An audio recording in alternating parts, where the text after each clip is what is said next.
2013ஆம் ஆண்டு ஜூன் மாதம் 5ஆம் தேதி ஜம்மு காஷ்மீரில் உள்ள யாச்சு குச்சான் பகுதியில் பறந்து விரிந்திருந்த ஆப்பிள் தோட்டங்களுக்கு நடுவே ஒரு கனத்த அமைதி நிலவியது. அந்த அமைதிக்கு பின் ஒரு புயல் வரும் என்று அங்கு மறைந்து கொண்டிருந்த அல்தாஃப் பாபாவுக்கு தெரிந்திருந்தது.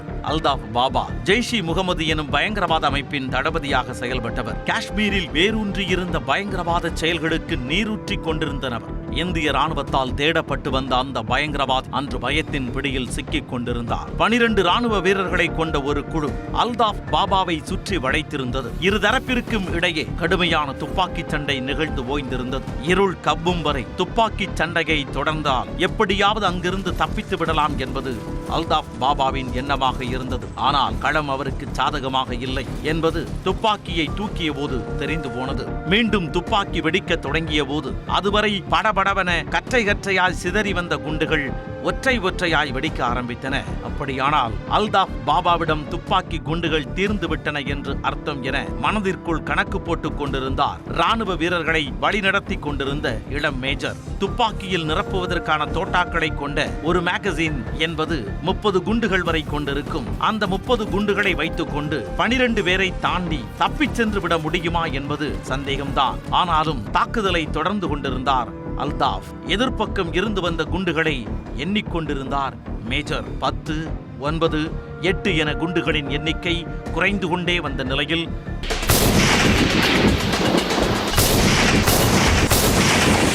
ஒரு கட்டத்தில் அல்தாஃப் பாபாவின் துப்பாக்கி மௌனித்தது.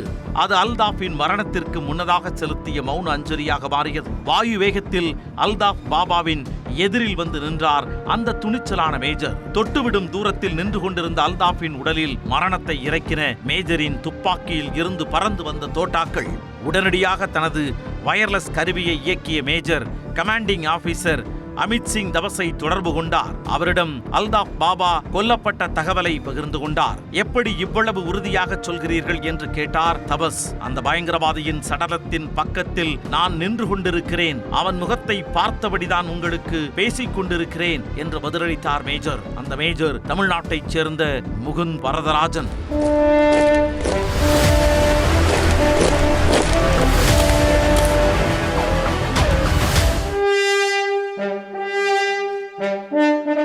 ஆயிரத்து 1983ஆம் ஆண்டு ஏப்ரல் 12ஆம் தேதி கோழிக்கோட்டில் வரதராஜன் கீதா தம்பதியின் மகனாக பிறந்தார் முகுந்த் வரதராஜன். சென்னை ஆவடி அருகே உள்ள பருத்திப்பட்டை பூர்வீகமாக கொண்டது வரதராஜனின் குடும்பம். தனது பணி நிமித்தமாக வரதராஜன் ஆலப்புழாவில் வசித்து வந்ததால் அங்கேயே தனது ஆரம்ப கல்வியை தொடங்கினார் முகுந்த். திருவனந்தபுரத்தில் உள்ள செயின்ட் தாமஸ் சென்ட்ரல் பள்ளியில் 9 மற்றும் 10ஆம் வகுப்பும், செயின்ட் ஜோசப் பள்ளியில் 12ஆம் வகுப்பு வரையும் படித்தார் முகுந்த் வரதராஜன்.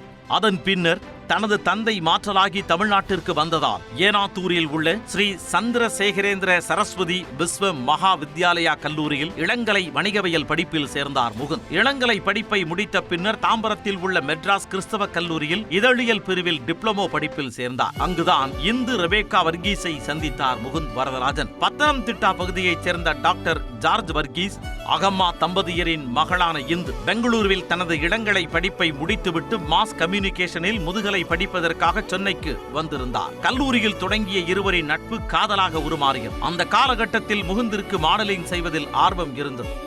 அதற்காக புகைப்படங்கள் எடுக்க வேண்டும் என தன் தந்தையிடம் சென்று 10,000 ரூபாய் பணம் கேட்டார் முகுந்த். ஆனால் அப்போது அதனை மறுத்துவிட்டார் வரதராஜன். அதன் பின்னர் ராணுவத்தில் பணிபுரிய வேண்டும் என்ற தனது ஆர்வத்தை குடும்பத்தினரிடம் சொன்னார் முகுந்த். தங்களது ஒரே மகனை ராணுவத்திற்கு அனுப்புவதில் முகுந்தின் தாயாருக்கு உடன்பாடில்லை. ஆனால் தனது மனைவியை சமாதானப்படுத்தினார் வரதராஜன். அவரது உறவினர்கள் சிலர் ராணுவத்தில் இருந்ததால் குழந்தை பருவத்தில் இருந்தே முகுந்திற்கு ராணுவம் அறிமுகமாகி இருந்தது. அதனால் 2ஆம் வகுப்பு படிக்கும் போதே தான் எல்லைக்கு போய் சண்டை போட வேண்டும் என்று பெற்றோரிடம் சொல்வார் முகுந்த். ராணுவத்தில் சேர வேண்டும் என்ற முகுந்தின் விருப்பத்தை அவரது காதலியான இந்துவும் ஆதரித்தார். அதனால் முகுந்தின் ராணுவ கனவு நனவானது. 2005ஆம் ஆண்டு சென்னையில் உள்ள ஆபீசர்ஸ் ட்ரைனிங் அகாடமியில் பயிற்சிக்கு சேர்ந்தார் முகுந்த் வரதராஜன். 2006ஆம் ஆண்டு மார்ச் மாதம் 18ஆம் தேதி லெப்டினன்டாக தேர்ச்சி பெற்றார். இந்திய ராணுவம் பல்வேறு பிரிவுகளை கொண்டது.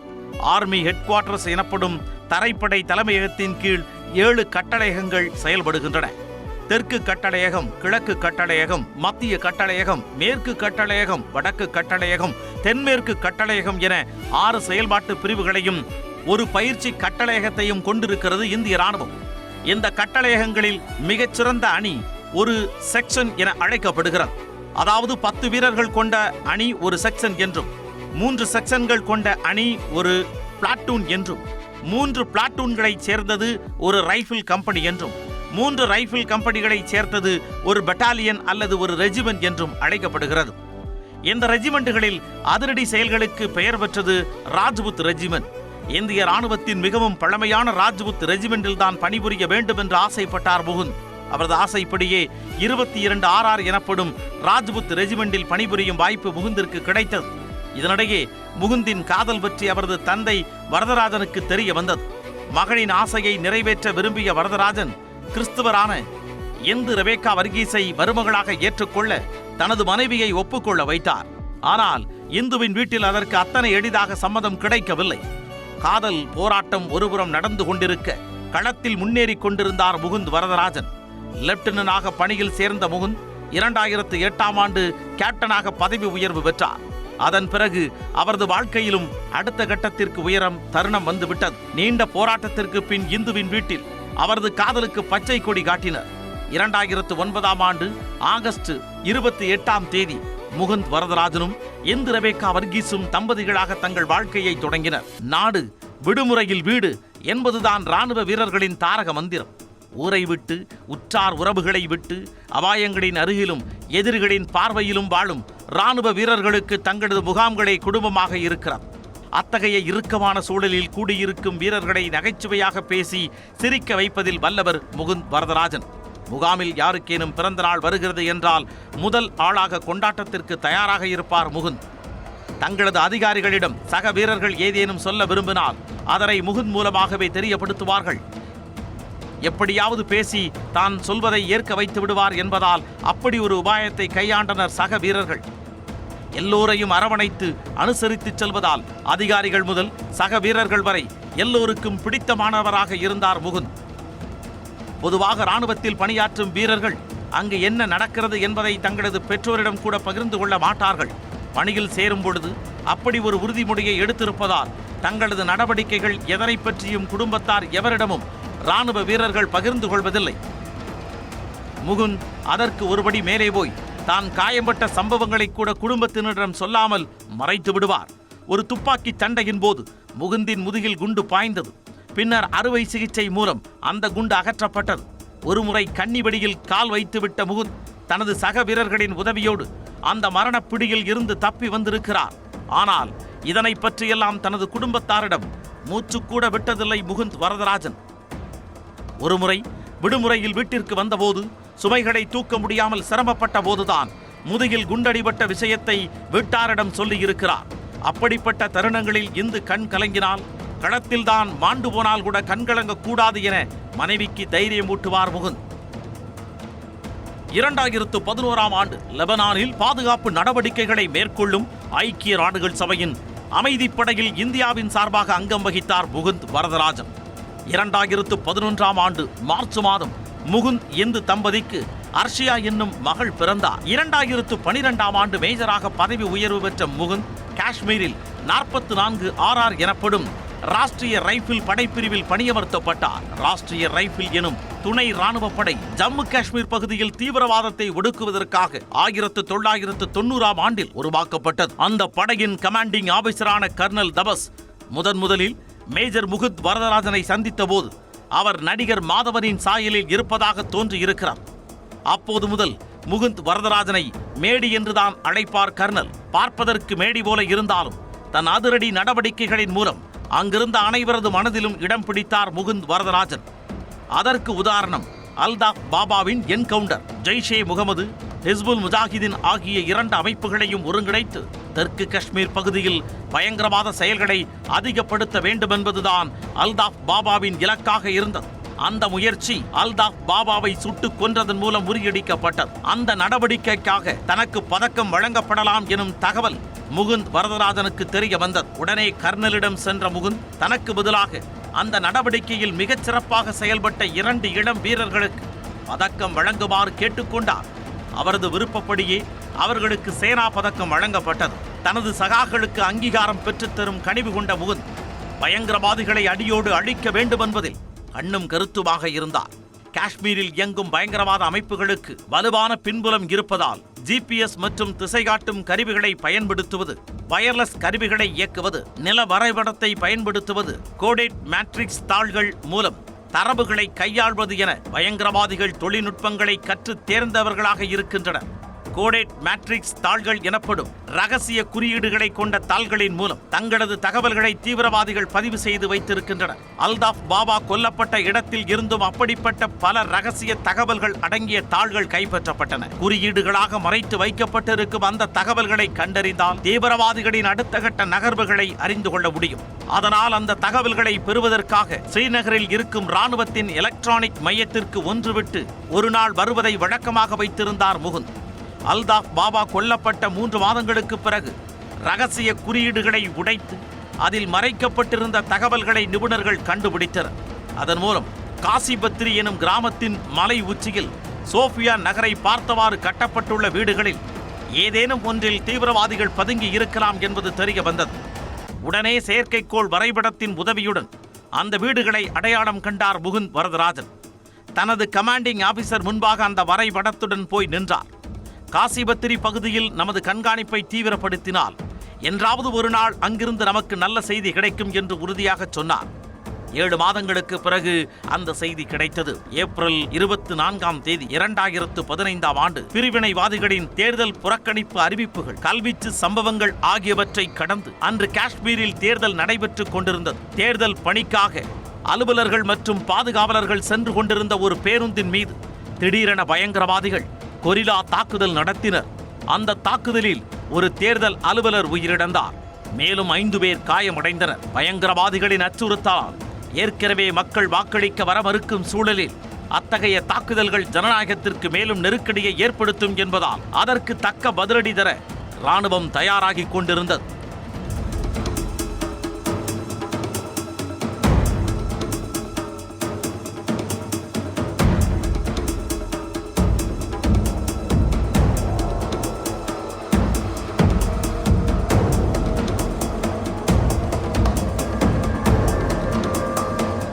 மறுநாள் முகுந்த் வரதராஜன் எதிர்பார்த்து காத்துக் கொண்டிருந்த அந்த தகவல் வந்து சேர்ந்தது.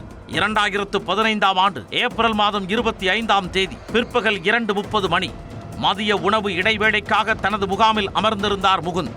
அப்போதுதான் முகுந்திற்கு அந்த தகவல் கிடைத்தது.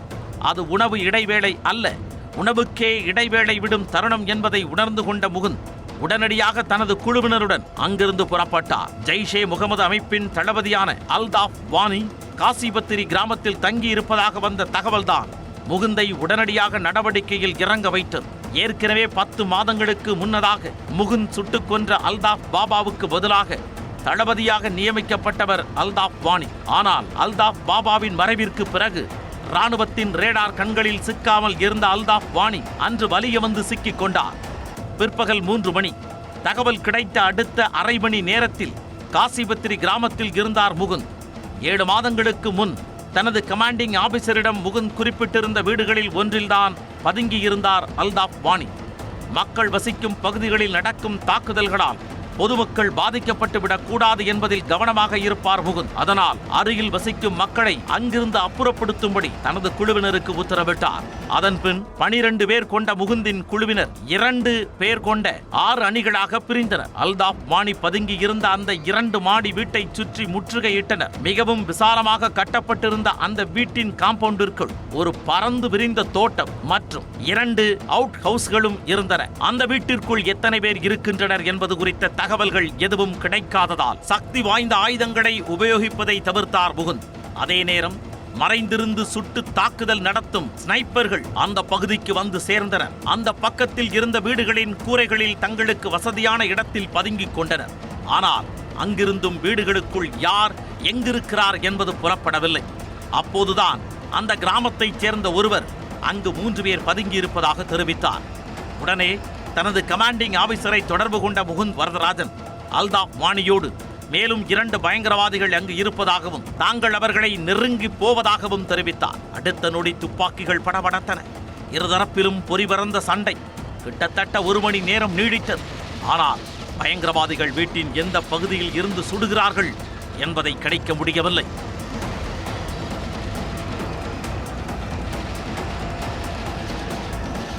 அப்போது மணி 5ஐ தொட்டிருந்தது. இன்னும் சற்று நேரத்தில் இருள் சூழ்ந்துவிடும். அப்படி இருட்டுவிட்டால் அது பயங்கரவாதிகள் தப்பிச் செல்வதற்கு சாதகமாகிவிடும்.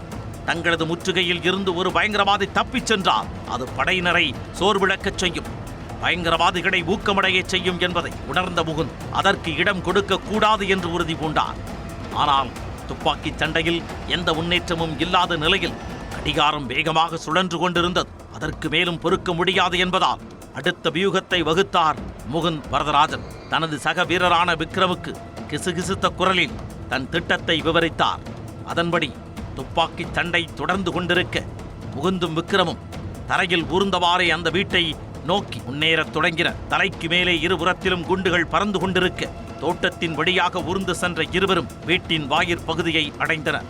நேரம் 5:30 மணி. வீட்டின் முன்பகுதியில் ஒரு வெடிகுண்டை பொருத்திய முகுந்த் வரதராஜன் அதனை வெடிக்கச் செய்தார்.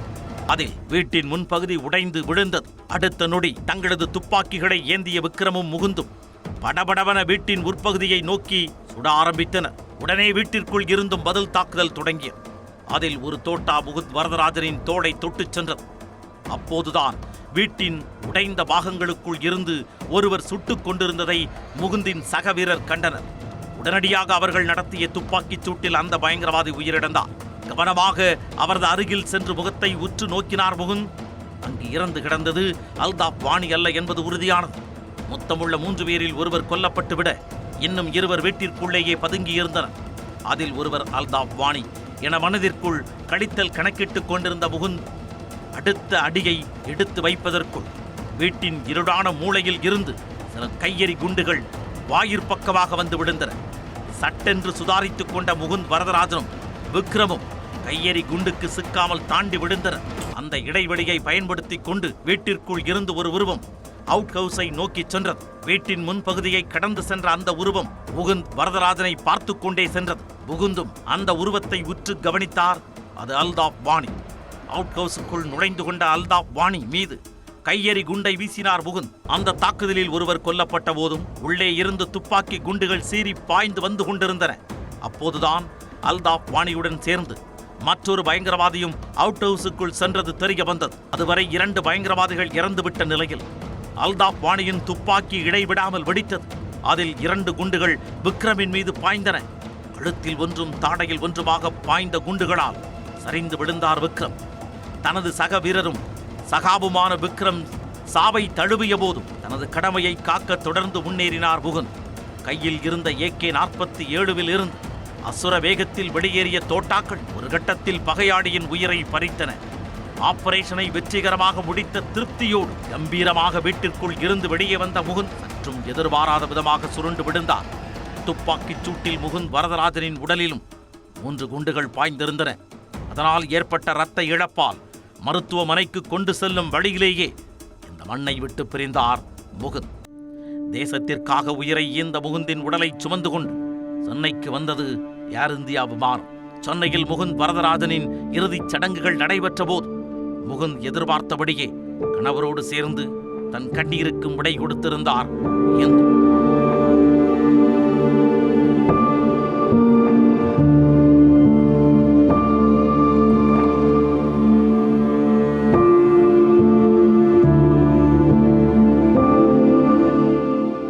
வயதே நிரம்பிய முகுந்தின் குழந்தை ஏதும் அறியாமல் விளையாடிக் கொண்டிருக்க முகுந்தின் தியாகத்தை அறிந்து இங்கு கூடியிருந்த பொதுமக்கள் இதயம் கனத்து போயிருந்தனர். பெசன்ட் நகர் மின் மயானத்தில் முகுந்த் வரதராஜனின் உடல் எரியூட்டப்பட்ட போது முகுந்தின் பெற்றோர் தங்களது ஒரே மகனை இழந்திருந்தனர். ஆனால் முகுந்தின் தியாகம் அவர்களுக்கு 1000 மகன்களை பிறப்பெடுக்க வைத்தது. முகுந்தின் உடலை சுமந்து கொண்டு சென்னைக்கு வந்த விமானத்தின் கேப்டன் ஸ்ரீனிவாசன் முகுந்தின் பெற்றோருக்கு ஒரு கடிதம் எழுதினார். அந்த கடிதத்தின் சாராம்சம்: அன்புள்ள அப்பா அம்மாவுக்கு, உங்களது வீரமிக்க மகனை டெல்லியில் இருந்து சென்னைக்கு சுமந்து வந்த பாக்கியம் எனக்கு கிடைத்தது. என்னுடைய ஆழ்ந்த அனுதாபங்களையும் பிரார்த்தனைகளையும் உங்கள் இருவருக்கும் காணிக்கையாக்குகிறேன். முகுந்தனின் ஆன்மாவை கடவுள் ஆசீர்வதிக்கட்டும். உங்கள் இருவருக்கும் இழப்பை தாங்கும் வலிமையை தரட்டும்.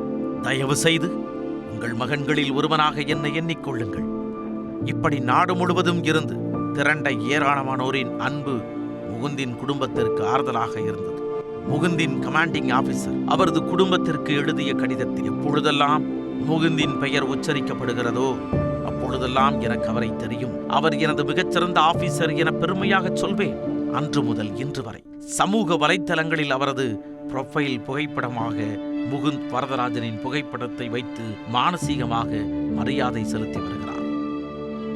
2015ஆம் ஆண்டு குடியரசு தினத்தன்று முகுந்த் வரதராஜனுக்கு அசோக் சக்ரா விருது வழங்கி கௌரவித்தது இந்திய அரசு. அப்போதைய குடியரசுத் தலைவர் பிரணாப் முகர்ஜி முகுந்தின் மனைவி இந்துவிடம் விருதை வழங்கினார். முகுந்த் மறைந்து 10 ஆண்டுகளுக்கு பின் 2024ஆம் ஆண்டு தீபாவளி தினத்தன்று அவரது வாழ்க்கை வரலாற்றை மையமாக வைத்து உருவாக்கப்பட்ட அமரன் திரைப்படம் வெளியானது. சிவகார்த்திகேயன், சாய் பல்லவி நடிப்பில் ராஜ்குமார் பெரியசாமி இயக்கத்தில் உருவான அமரன் மக்கள் மத்தியில் பெரும் வரவேற்பை பெற்றது. தேசத்தை காக்கும் பணியில் தன் இன்னுயிரை ஈந்த முகுந்த் வரதராஜன் இந்திய இளைஞர்களின் முன்மாதிரியாக இன்னும் வாழ்ந்து கொண்டிருக்கிறார். அச்சமில்லை அச்சமில்லை அச்சம் என்பதில்லையே, உச்சி மீது வாலிலிருந்து வீழுகின்ற போதிலும் துச்சமாக எண்ணி நம்மை தூது செய்த போதிலும் அச்சமில்லை அச்சமில்லை அச்சம் என்பதில்லையே.